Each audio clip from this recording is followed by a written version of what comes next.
Hello students, it's Miss Nikki. Today I'm going to show you how to navigate Google Classroom using your iPad. And if you don't have Google Classroom on your iPad, I will show you an easy way to install the app. Let's get started. First, look for the Google Classroom app. This is what the Google Classroom icon looks like.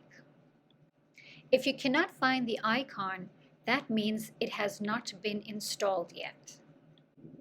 Not to worry though, because we will go to the self-service icon. The self-service icon is a multicolored square with 4 dots. Located here, tap once to open. Look for the Google Classroom icon, click Install, then click on the Home button on your iPad, and you can see that Google Classroom has started to load. Give it a few seconds. Once Google Classroom has loaded up, tap once on the icon.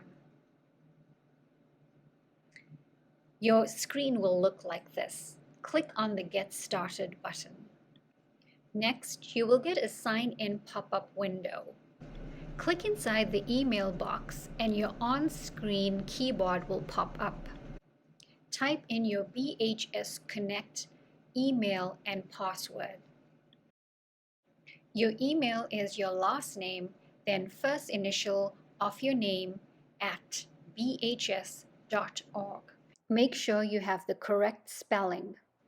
Then type in the 8-digit password your teacher shared with you.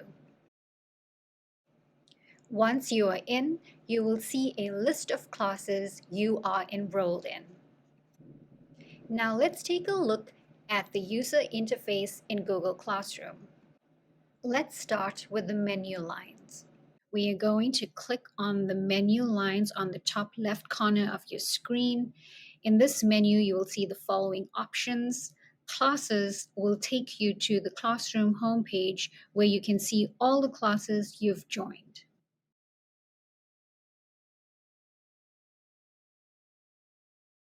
The Calendar tab will show you a calendar view of all your assignments.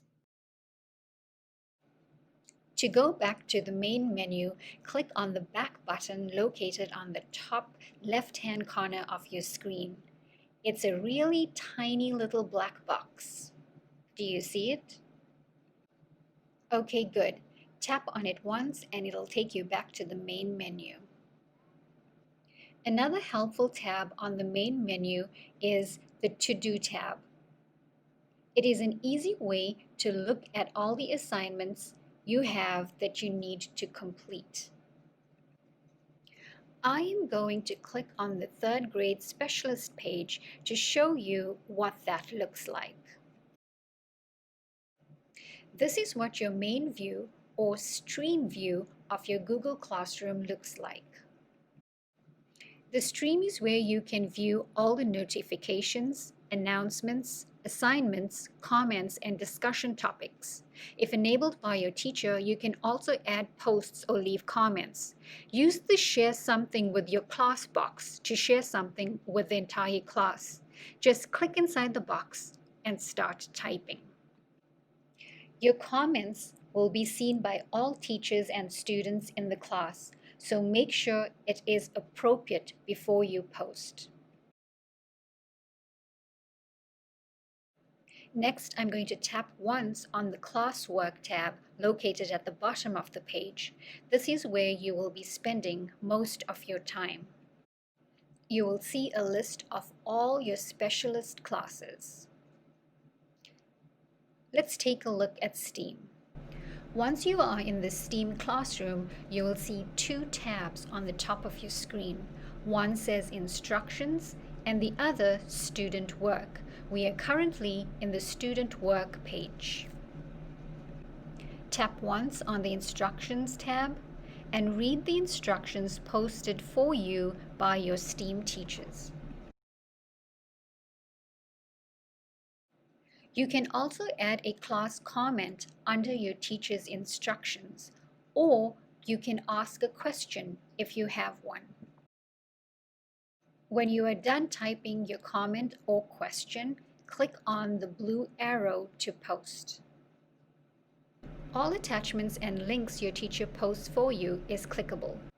So for example, if I click on this link, it will open up in Safari.